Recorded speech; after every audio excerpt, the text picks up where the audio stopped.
Have you ever been asked this in a job interview? Tell me about a time when you didn't agree with your boss.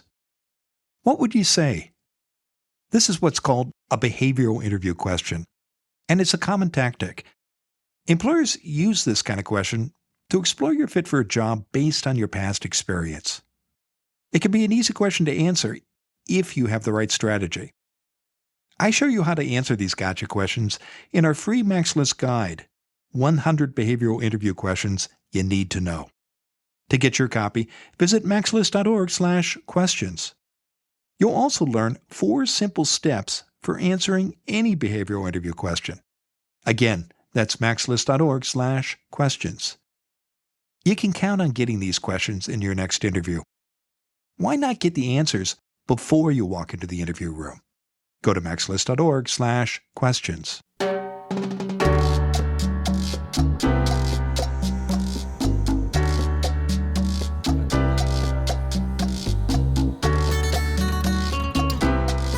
This is Find Your Dream Job, the podcast that helps you get hired, have the career you want, and make a difference in life.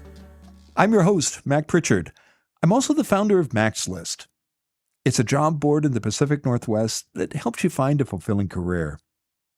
Every Wednesday, I talk to a different expert about the tools you need to get the work you want. Your qualifications alone, no matter how impressive, won't get you your next job. That's because you're competing against others with similar backgrounds.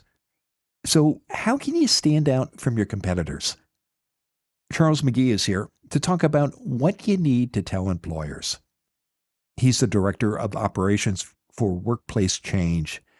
It's a human resources firm that offers culturally inclusive solutions for people and organizations. Charles joins us from Portland, Oregon. Well, let's get right into it, Charles. When job seekers apply for positions, what do they think employers want to hear? Well, when job seekers apply for positions, Mac, part of what they think employers want to hear are things that specifically relate to the role, past experience that specifically relates to the role, and that sort of help to paint a clear picture of not only what you've done, but what you can do.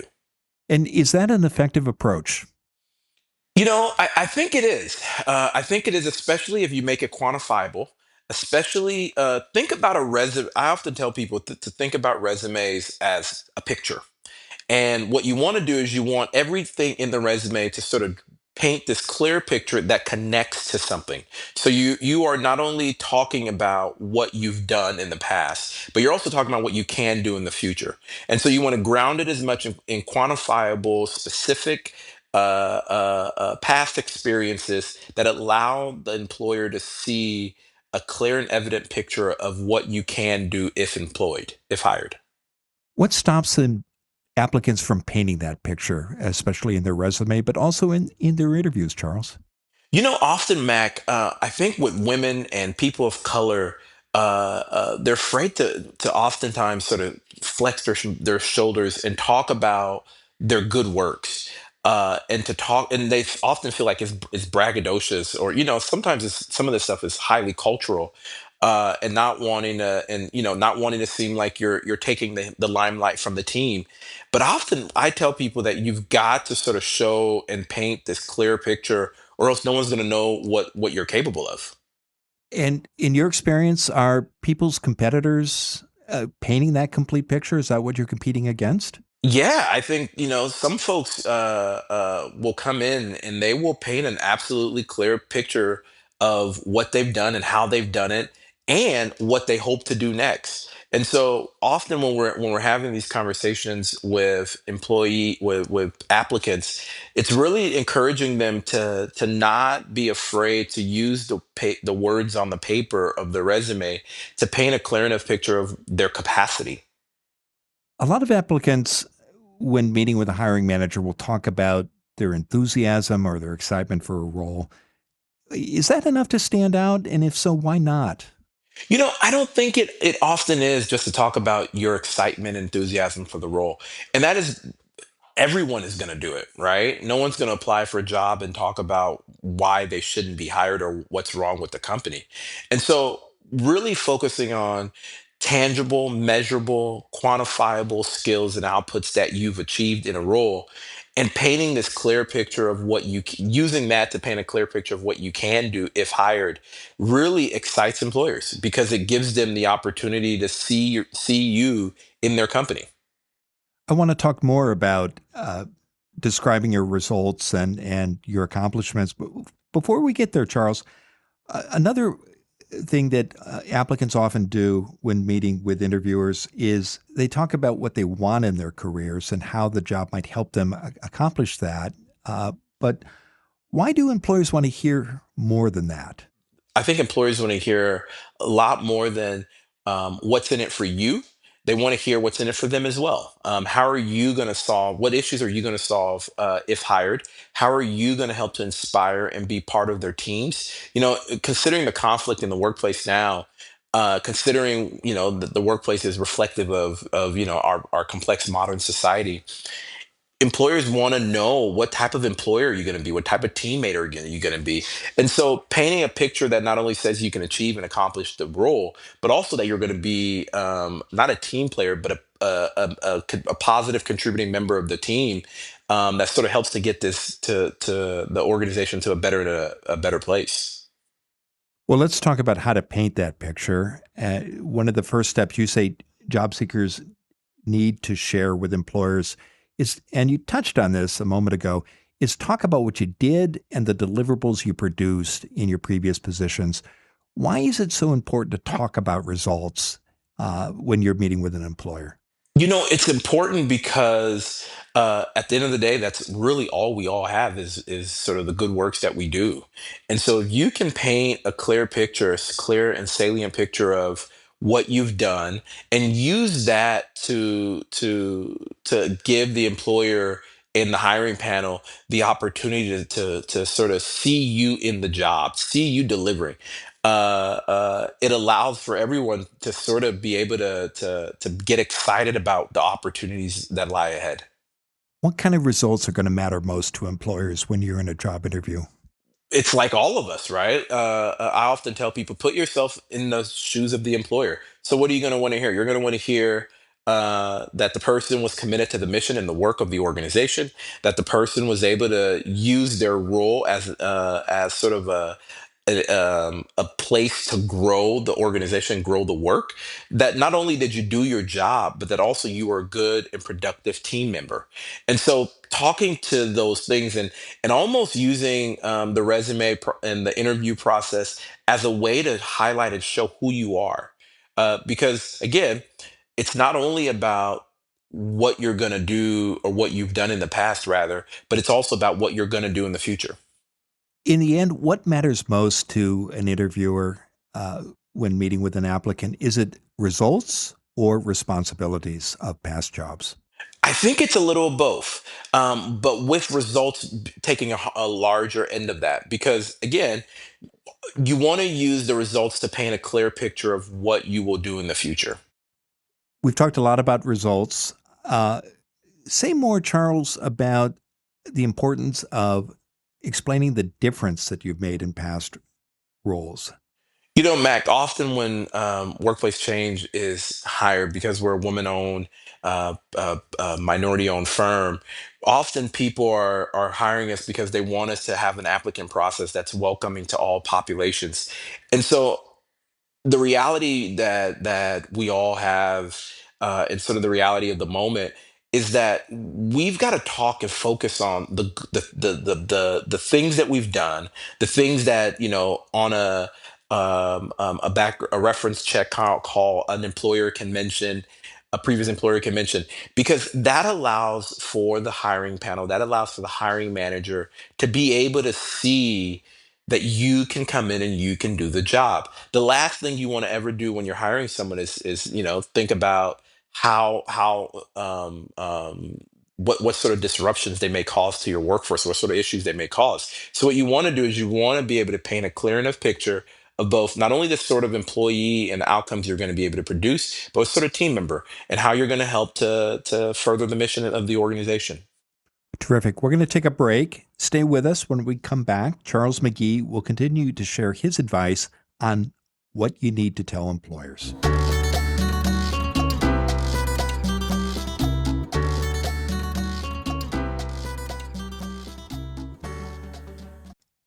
Have you ever picked a vacation spot based on where you don't need a phrase book? With Babbel, the language barrier no longer has to hold you back. Babbel teaches you the words and phrases for the things you actually talk about in the real world. I've seen the difference Babbel makes in my own life. I use Babbel to keep up the Spanish I learned in classrooms and in travel in Latin America and Spain. And I needed Babbel's help. Last year, I visited Barcelona for a job board conference, and I could tell my Spanish had slipped. Since that trip, using Babbel has helped me speak Spanish much better. And I'm not surprised. Babbel's lessons are voiced by native speakers and built with cognitive tools that fit any learning style. Babbel also uses interactive dialogues, and these have made a big difference in my Spanish. I want you to learn another language, so I'm teaming up with Babbel to gift you 55% off subscriptions, but only for our listeners at babbel.com/dreamjob. Get up to 55% off at babbel.com/dreamjob, spelled BABBEL.com/dreamjob. Babbel.com/dreamjob. Rules and restrictions may apply. Here at Max List, I talk to job seekers every day. And candidates routinely tell me they're getting online job offers that seem too good to be true. You may have gotten one yourself. The sender asks if you might be interested in an attractive position, say a part-time job at home that pays a six-figure salary. If you reply, you'll likely be asked to share personal information that could lead to identity theft and big financial losses. How did this scammer find you? Data brokers collect and sell your personal information to others, or share it on people's search sites, and criminals have been known to use these records to target victims. But you can protect yourself. Incogni reaches out to data brokers on your behalf, requests removal of your personal data, and deals with any objections. And because many data brokers continue to collect your personal information after they've removed it, Incogni takes care that your data stays off the market by making repeated removal requests. Take back control of your personal data today. Use promo code DREAMJOB to get an exclusive 60% off an Incogni annual plan at incogni.com/dreamjob.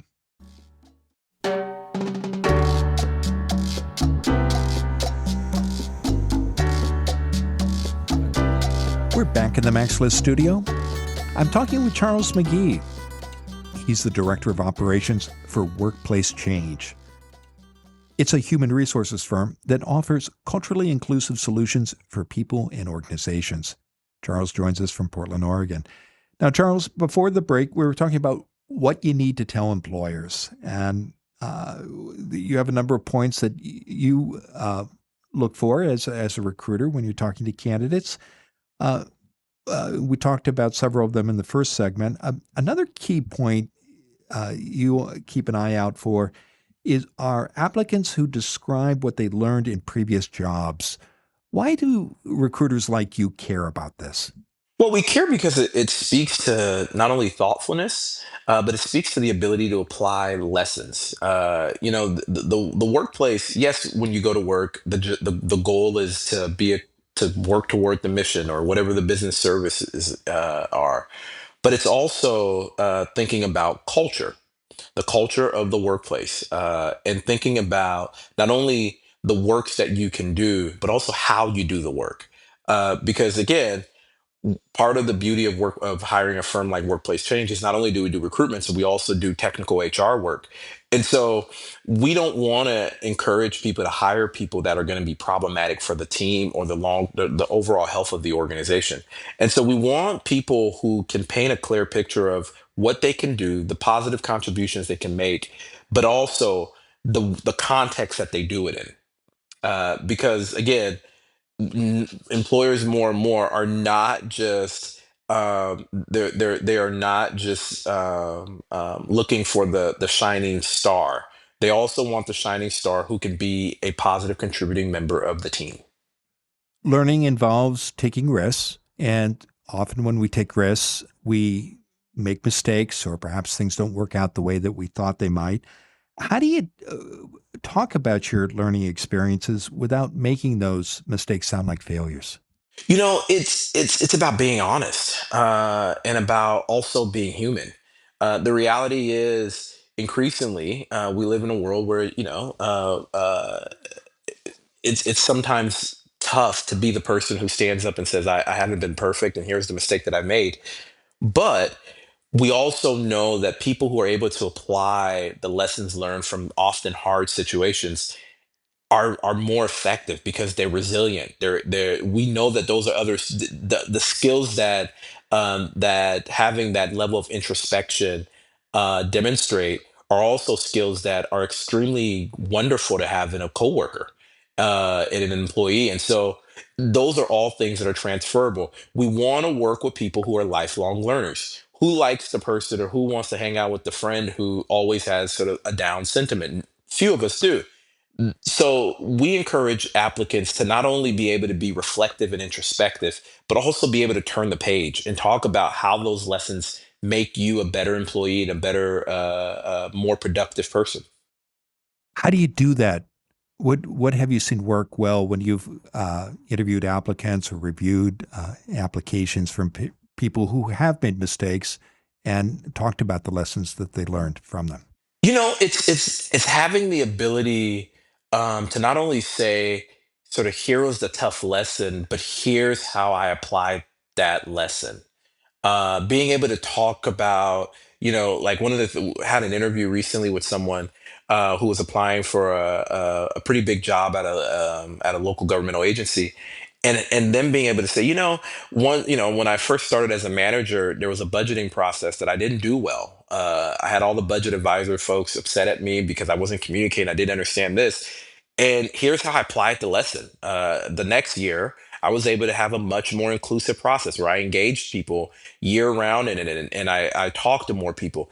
That demonstrates not only an ability to go through, sort of the tough lesson, but also then to internalize it and make a change.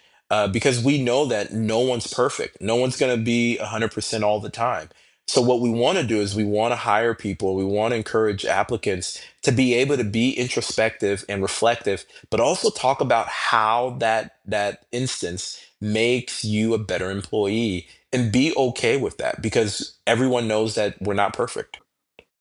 Another thing you say employers want to hear from applicants is about your professional trajectory. Why does an employer care about your career journey? Well, employers will care about your career trajectory because it talks about, it speaks to the ability to grow. It paints a picture. It's almost as if, I wake up one morning and I say I'm going to go join the NBA. It's not going to happen. I am not going to make the NBA, even if I tried at this point in life. And so it's about painting a clear enough picture, but also, when we talk to particularly the people who are applying for leadership roles, Mac, something we often also tell them is to be thoughtful about, words like, especially for women and people of color, using words like collaborate and assist. We don't want to use words, and we don't want to play into bias. And so what we want to do is we want to say and point to things that demonstrate our ability to lead and our ability to be efficient and effective and collaborative, but also being thoughtful of being thoughtful about bias and other hangups that we all have. Say more about that. What do you mean exactly? What do people need to watch out for when telling their career story and how a job that they're applying for fits into this and using the language you just described? How it plays out is, the reality is that we live in a society where we all come with a context. We all come with a social context. And so when you are writing something as a resume, you want to be thoughtful as to whatever perceptions people may have and how not to play into it. So you want to tell your story in a way that really becomes universal. You want to tell your story in a way that is additive. The goal is to, as you're writing your resume and you're preparing for the interview process, you want to make sure that you're telling a story that's concise, that is to the point, that shows, yes, you're able to be collaborative and thoughtful and a positive contributing member of the team, but that you're an individual who's a professional and who can get it done. And so you want to use past examples, and you want to talk about how those past examples will influence how you show up in the future. How do you also show an employer that your careers that the job you're applying for fits into your career story? What have you seen be effective? Mac, what's really effective is painting that picture, right? Talking about the passion that drove you to the career, talking about sort of what even, so we were talking with someone a couple of days ago for a fire position. And in the middle of it, he said, I'm someone who's always loved helping people. That paints the picture about why you would want a job where you go to run in buildings and save people's lives, because he's always wanted to do it. He started talking about, he even made a joke about earlier in his life being a safety, one of those crossing guards in elementary school. Paints a clear picture of, this is someone who has always cared, someone who's always contributed in this fashion. Let's talk about resumes. How can you use your resume to tell a story about your career? Add a brief, objective summary statement that really highlights not only your interest in the position, but what brings you to this interest. Use your resume. Say something about your passions in the opening statement. List your skills. Talk about not only your skills professionally, but how some of those skills may even play into personal interests, right? So if you're applying for a role that requires that you're highly literate. If you love to read, talk about your love for reading. Talk about some, maybe even in an interview process, talk about some of the books you've read and how they inform the work that you do. Paint a clear enough picture of not only what you've done, but what you can do. What mistakes do you see applicants make with their resumes that prevent them from telling a compelling story in a way that's going to be persuasive to employers? Resumes that look cluttered. Oftentimes, you see these resumes nowadays where they want to do all the fancy backgrounds and colorful stuff. And in some ways, I love a good art piece of art, but the reality is sometimes simple is best, right? Again, you want your resume to be additive. You don't know who's reading it. You don't know how busy they are. You want to think about your font. You want to think about your word spacing. You don't want clutter. You don't want too much going on that distracts from the content. Well, it's been a great conversation, Charles. Now tell us what's next for you. What's next for us here at Workplace Change? The modern workplace, like the modern world, is highly complex, and there's a lot of tension in it right now. We've got a program service area here where it's called Harmony Restoration, where we go into the modern workplace and we help to inspire solutions that allow for higher productivity. It's also in our recruitment work. It's continuing to help our clients not only find candidates that are diverse, but also highly qualified and highly competent.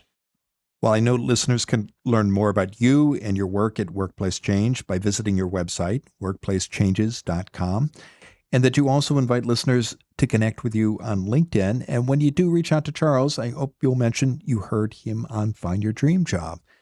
Now, Charles, given all the great advice you've shared today, what's the one thing you want a listener to remember about what you need to tell employers? You want to tell employers quantifiable, measurable things that you've done, things that are undisputed, that you can point to, that if were you not at said employer, it would not have happened.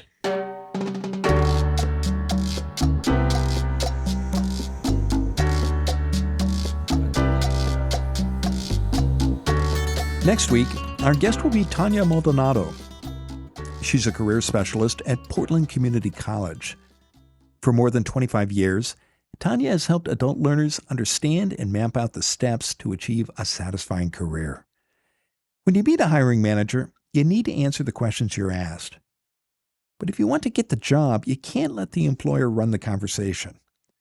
Join us next Wednesday when Tanya Maldonado and I talk about how to take control of your job interviews. Until next time, thanks for letting us help you find your dream job. This show is produced by Max List. Susan Thornton Hoff schedules our guests and writes our newsletter. Lisa Kislenberry Anderson manages our social media. Our sound engineer and editor is Matt Biarillo. Dawn Moe creates our transcripts. and our music is by Freddie Trujillo. This is Mac Pritchard. See you next week.